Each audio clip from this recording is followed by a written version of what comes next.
In this video, I wanted to share a few things from what I have been through in the last 10 years or so. Maybe something from it will help you also in some way. I will begin by showing a before and after photo because it's too funny and very contrasting also. The photo on the left is from when I was working in the US in 2008. I was not always like that, but after I got into my software job, slowly I became this. This is a photo from my American driving license. The photo on the right is from when I was a student of MSc Yoga in SVyasa in 2012. I was 1 year into the course when this was clicked. So as you can see, there is a stark contrast in the outward appearance. Inwardly also there was a stark contrast, and that is what I intend to share in this video. I was a software engineer for 5 years and I quit in 2010 December. There are some things that are worth sharing up to that point also, but maybe I will do it in some other video separately. Here I would only like to say that a sense of dissatisfaction with the worldly affairs was growing within, and I had been feeling desperate since many years, and it eventually ended in me quitting the job. I quit the job to join MSc Yoga at SVyasa in Bangalore. It is a yoga university and the campus is called Prashanti Kutiram. SVyasa stands for Swami Vivekananda Yoga Anusandhana Samsthana. It is a research center and it also has a health home, Arogya Dhama, there where they treat patients with yoga therapy, naturopathy, Ayurveda. A holistic kind of treatment is given there. And also they offer courses in yoga, 1 month course and then long-term courses like BSc and MSc also. I had been there in 2004 for a 10-day yoga camp when I was doing my engineering, and that time itself I had decided that someday I will come and stay there. So after 6.5 years, finally I came back as a student of MSc Yoga. Now after I joined the MSc Yoga course, I became more desperate. I started becoming more desperate because I did not want to go back to the old life of software engineer or whatever it is. So as days passed, the intensity of desperation started becoming more and more acute. I wanted something to happen. I didn't know what. Thankfully, I had not created any mental image as to what should happen. As part of the MSc course, all the things like asana, pranayama, lectures, singing, playing games, and all that was going on well, but nothing fundamental was happening to me. I used to regularly cry out of a deep sense of helplessness, and that helplessness eventually reached such a point where I realized that thinking itself is useless, where I realized that thinking itself will not help me. Thinking will not help me in sorting out and arriving at a solution or anything like that. See, if the intellect becomes very, very alert, you will see that no matter what statement you make, it can be challenged or refuted. You will see how weak and limited logic actually is. It is enough to manage the outward affairs, but when it comes to the fundamentals, it breaks down. It will go into a loop or it will go into an infinite regression. It will break down in some way if you persist. And so I would very vigorously, very forcefully hit this dead end, this blankness, this wall which intellect cannot cross, where the intellect becomes helpless. Many people do not hit this dead end because the intellect is still roaming around analyzing bits and pieces of information. And even if many people are very sharp with their intellect, the intellect is biased. In the sense, it will be used to corner others, question others, challenge others, slice up others. But when it comes to myself, it will become soft and it will be used just to comfort ourselves. But if you are really unbiased with your intellect, you will see that you will be cornered in no time. You will see that you will not be able to make one statement within you without it getting challenged, and you will not be able to raise one thought within you. So this is what I mean when I use the word inquiry. It is hitting the dead end with an intense question mark. You can verbalize it as what am I or why am I or something like that, but you will see that after a certain point it will not even be a statement, it will just be a big question mark. And it is Ravana Maharshi who is my life force in this regard. See, inquiry is not analysis using logic. Inquiry is a stage of paralysis of logic. Paralysis not because of lack of intensity, obviously, but because of extreme intensity. When one becomes too intense through the intellect or emotions, when he becomes so intense that the intellect or the emotions are paralyzed, something else must take over, isn't it? Because only the tool, the faculty gave up, unable to bear that extreme aliveness, but the aliveness itself cannot go absent. So when inquiry persisted for some time, it did lead to something. This was in 2012. I can call it self-awareness, maybe. But I'm feeling bad to having to name it, because whatever names we give it is eventually lousy in front of that actual thing. It is an awareness, not of something, but powerful and pristine awareness. Absolute, immovable stillness. I saw that there is no distance between me and me. I saw that it is neither gained nor lost. And along with it, there was a burst of aliveness, a pronounced inner pleasantness. The body would be buzzing and trembling most of the times, and whatever I look at would look like some 4K HD view. Everything would be dazzling and bright. I do not write diary as such, but I found this in my laptop in a notepad. This is dated 2014 June.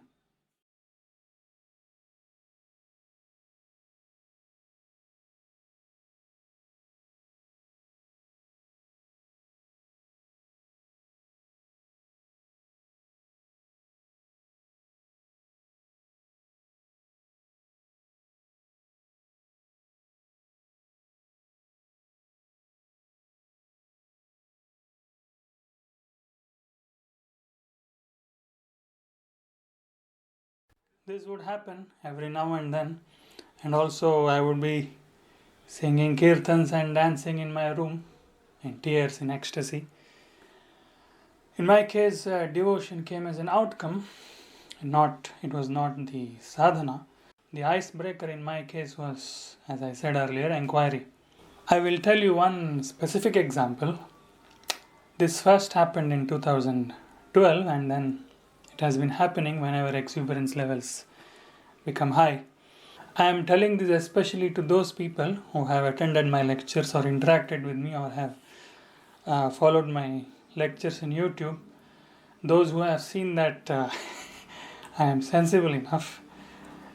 Those who have seen that I have a certain integrity of thought and that I don't talk loosely. But please don't let your imagination fly off listening to this, because what happened was not psychological.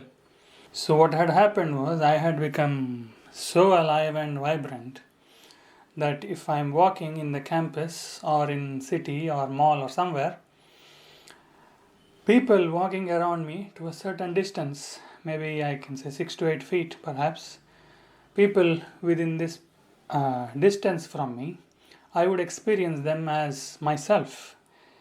I cannot explain it any further. If they are within a certain range from my body, I would experience them as myself. And it was more evident with people, not so much with objects. It was not some psychological process that I looked at them and I thought, okay, everything is Brahman, I am also them. It's nothing like that. I was just by myself, probably not even thinking anything. And this would suddenly become evident, and it was very tangible. It was not a thought or anything. Later, I have heard similar things from many people, and this is not such a great thing. I did not have an understanding as to what was happening, but all I knew that I was feeling very blissful and very loving. Later, I heard Sadhguru speaking about all this and understood that when our energies become very exuberant, it kinds of swells up, it expands, and whatever it envelops will be experienced as ourselves. I could relate to this word inclusiveness that Sadhguru uses very often, and I realized that all these words like love and compassion and all the exalted things that people speak of is just another name for this outburst of aliveness. Only someone who is blissfully alive within himself can be truly loving. Otherwise, it would just be a decoration of love, no matter who it is and no matter how much we think we love them. Sadhguru gave me a lot of clarity on many things that I was going through, but this was much later. This was in 2015. I will come back to it in a minute. It is after this outburst of aliveness that happened in 2012 that I started lecturing and speaking from 2013 after my MSc was over. But this state of pronounced aliveness, it did not remain pitched up all the time. There were ups and downs, and also it diminished gradually over a period of time. I used to try pitching it up again using inquiry and devotion, but by 2015 or so, it had kind of settled into a lower level, and I could no more intensify myself again to the same old level using inquiry and devotion. I saw that the same things which I used to do earlier is no more leading me to that stillness. It is frustrating because you have clearly seen that what you are seeking is yourself only, and there is no distance between you, and even now it is true, but somehow it is veiled. And also, once you have seen a higher pitch of aliveness, after that you will not be able to settle for a lower level of aliveness. You will be miserable. So I began searching as to what other things that I can do, and it is then that I entered this domain of prana or energy. Earlier I had used the intellect and emotions to energize myself, and now when I could no longer do it through intellect or emotions, it became sensible to look at this aspect of energy itself. And there is one more funny thing that I noticed in this period. When I drank coffee or tea, which are nervous stimulants, I saw that the same self-awareness would come forth and I would be blissful for some time. So it was evident that what is missing is energy. What coffee and tea does to you is that it gives rise to an outburst of energy temporarily, artificially. But if you continue that over a period of time, your nervous system will be desensitized and you will no more be able to come alive. So this is not a sustainable means to do it, but this is something that I noticed which made me realize that what is missing, the missing factor is the fuel, energy. Earlier, inquiry and devotion were able to extract this energy, and now they could not. It was like all the channels are dug up and kept, but there is no water to fill it. So now I had to focus directly on fueling up myself. And also giving lectures in this diminished state of energy started becoming more and more difficult. It would drain me out, because when I am myself not charged up, how can I impart anything to others? It is then in 2015 that I went to Isha and learnt Shambhavi Mahamudra. In fact, I had not even listened to Sadhguru's YouTube videos or anything before 2015 because I was so fine by myself. I was so joyful and blissful by myself, that I was not attempting to search for people giving lectures or anything. I was just fine by myself. And also, ironically, I was in Coimbatore from 2006 to 10. In that 5 years of my software job, 2 years I was in the US, 3 years I was in Coimbatore. So, and Isha is in Coimbatore only. So, although I was working in Coimbatore, I had not thought of going to Isha or doing something there. I had visited it, but this thought had never come to me that I will go there and stay. It is probably because although I was not conscious of it then, this one's primary disposition is that of inquiry, and so the path of kriya did not appeal to me much at that time. Anyway, after learning Shambhavi Mahamudra in 2015, after a few months I again went there and learned Shunya Dhyana and Shakti Chalana Kriya. I continued to stay at Asvyasa, but I was doing these practices regularly there. There was an initial outburst of energy, but there were ups and downs again. But I continued with these practices no matter how I was feeling, whether the mind was agitated or dull. I just did these practices. And finally in 2018 February, I went to Isha to attend this Samyama program conducted by Sadhguru himself. And after that I continued there. I joined there as a full-time volunteer, and then I stayed there for 2 years. And somewhere in 2019, after 4 years of practicing these kriyas, I began seeing what these kriyas actually do to our system. The energy started becoming exuberant on their own, and it became more and more sustainable. Like if I have to give a metaphor, earlier since 2012 I was kind of jumping on a trampoline, and now it is like I was building a ladder gradually. So actually this is a metaphor that Sadhguru gives to explain this in one of his videos.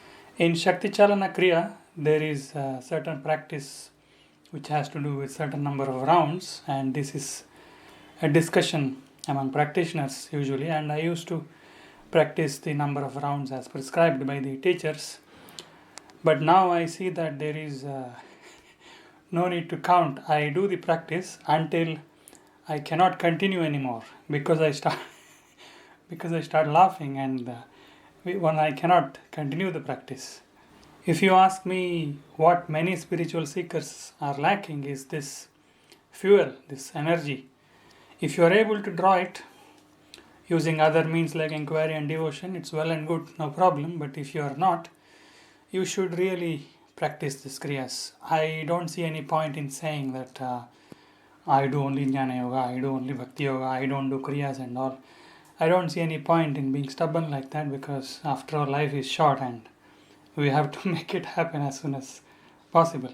Well, if you say all this energy and all is illusion and only self is real, well, fine, okay, but you are missing the point, because what they do in the path of inquiry is that if you are feeling dull, and if you say I am feeling dull, they will ask you to question that. They will ask you to inquire into it as to what is it that is feeling this dullness.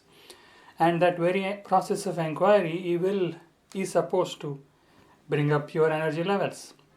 So can you do that? If you can do that, it's well and good.